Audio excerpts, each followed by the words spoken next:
It's weird. It's almost like the tail was wagging the dog. Like the WHO was telling these massive GDP countries like what to do, and everyone fell in line. And again, maybe at the end I'll ask you if you've ever gone deeper on any of that stuff. But tell me about the Great Barrington Declaration. And did you know that the blowback it was going to get for the declaration itself, and then what happened to you as well? So the declaration we wrote in October of 2020. Martin called me up, and Martin Kulldorff, the Harvard professor, he statistics and epidemiology. He called me up. We'd gotten to know each other actually in the White House. We met at the doorstep of the Oval Office in that famous visit to President Trump, which unfortunately didn't come to much. Uh, and he had contacted Sinetra Gupta at Oxford, and I've been a long time admirer of Sinetra's work. And he said he convinced her to come to a small conference that he's organizing in Western Massachusetts. And I jumped at the chance because I mean, you get to like meeting with Martin and Sinetra together in one place. It was just who would say no, right? We arrived mainly. We didn't actually think that we were going to write a Great Barrington Equity. We thought we were just going to compare notes. Martin also invited a few journalists, and the idea was that journalists can talk to epidemiologists who had a different view, so that the journalists could start to write about the fact that there was an alternate view, that it wasn't a lockstep in favor of lockdowns. And that was the main idea. But when we got together, we realized we sort of from three different places, three different kinds of like disciplinary backgrounds arrived at the same place. I do health policy and epidemiology. Martin does biostatistics epidemiology. Sinetra does like vaccine development, theoretical epidemiology, and 5 million other things. And we all arrived at the same conclusion. Not surprisingly, it's the most obvious conclusion. It's the conclusion that everyone before March of 2020 had, which was that you protect the vulnerable older people and you don't disrupt the rest of society.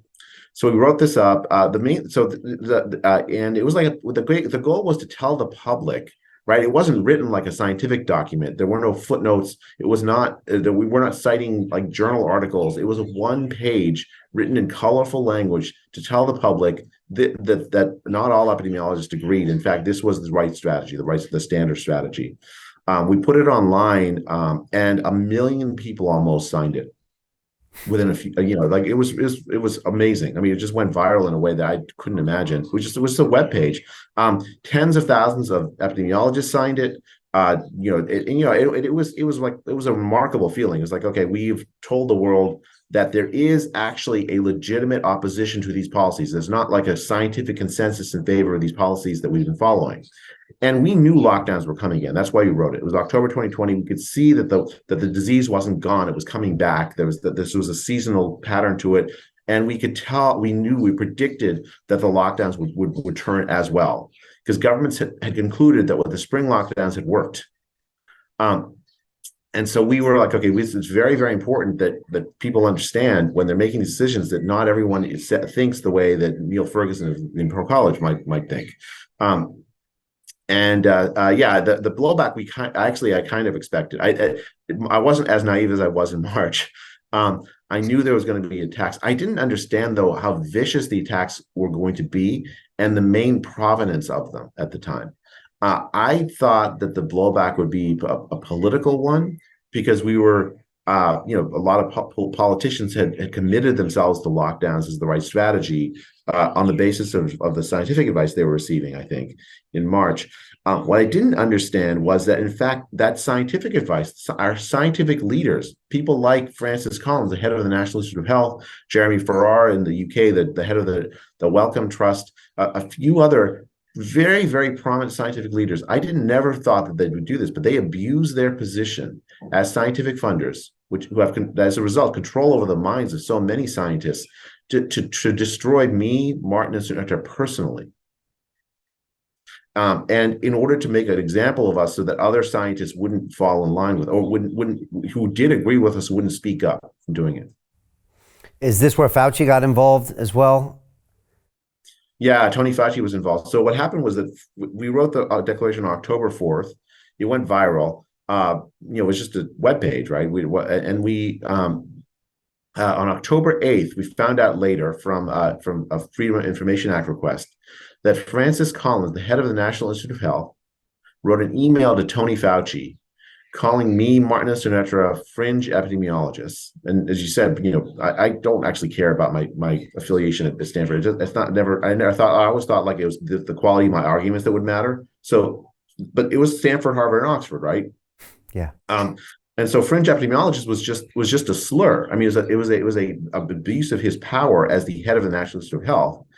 And then he called for a devastating takedown of the premises of the declaration, by which he meant a press takedown, because Tony Fauci responded to that email a few days later with a Wired magazine article where he shows up calling our position nonsense, essentially attacking us viciously, saying we wanted to let the virus rip when we didn't. What we wanted was to do was protect vulnerable older people. And I started getting death threats. I started getting hate mail. I started getting, all kinds of nastiness. In addition to all the really, people signing on saying, thank you for speaking up because you're saying something sensible. I mean, it was absolutely extraordinary. It was one of those things where, like, in retrospect, what they did was a deep abuse of power. What Francis Collins, Tony Fauci, Jeremy Farrar did was a deep abuse of power. They control billions of dollars of money that goes to making the success or failure of scientists, biomedical scientists everywhere. If you don't have an NIH grant in the U.S., National Institute of Health grant in the U.S. as a biomedical scientist, it'll be very difficult for you to get tenure at a prominent university. It'll be very difficult for you to get the support you need to run your studies. So when the head of these institutes say that we are fringe epidemiologists, essentially what they're doing is a threat to the careers of anyone who dare to agree with us in biomedicine. So Jim Rickards has just recorded a video that's not available to anyone in the public, and he's going to be talking about how this upcoming recession is going to be fast, it's going to be bloody, it's going to be nasty. But at the same time, he's going to show you how you can position yourself to profit from all of this chaos. Now, we've made this video only available to our viewers. Go to londonreal.tv/Jim. Watch that immediately. I can't say enough good things about Jim Rickards. He understands the global economic system better than any guest I've ever had on London Real. His predictions are almost uncannily true, and you can learn how to profit from his vision, from his expertise, and his understanding of economics. So go to londonreal.tv/Jim or click the link below. It's an excellent, excellent look on what's going to happen in the future and how you can position yourself to profit from that. Jim is one of the best in the business, one of my favorite guests on London Real, and he's very, very good at predicting the future and showing us all to profit from it. So click the link, and I hope you enjoy. Hey, do you want to profit from crypto? Then join my DeFi Academy. The Crypto DeFi Academy will help you create generational wealth. But don't take my word for it. Listen to my students. When I first got into crypto, I remember thinking to myself, I need to learn more. Brian Rose, learning crypto, learning DeFi, got to do it. I am so grateful that I jumped in and did this. I had to break through some limiting beliefs that I can do this, that I can afford this, that I can be in this. It challenges the things that are deeply rooted within us. Joining DeFi Academy has been one of the best decisions I have made on my blockchain journey. This course was a life changer, a game changer, a huge eye-opener, coming from knowing practically nothing at the speed of the learning over 4 weeks was just fantastic. The information you provided in this class was invaluable. I feel far more confident in my next steps. We took complex concepts and made them easier to understand. What's different than so many other ones is it just doesn't tell you what to do. It actually makes you do it. This is for people who are serious about becoming traders. This is the way it should be done. I realized from this learning experience again that it is not about what you learn, but about who you learn it from. The energy was insane. I've never experienced such incredible energy on a live call. Brian Rose, you are a legend, my friend. It's the only thing in the market where you can get all information and learn everything what you need to know. Everything is so clear and so well done, and I am just forever grateful for this program. It made me feel so much more confident about crypto than I did before.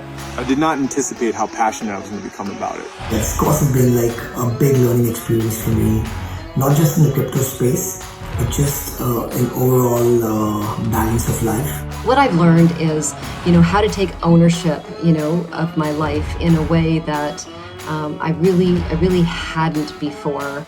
Yeah, you can't put a price on that, really. I would recommend it to anybody, top notch. Excellence does not come cheap.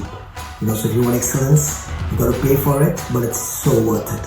Pull the trigger. That's what this course is about. You're not going to regret it, really.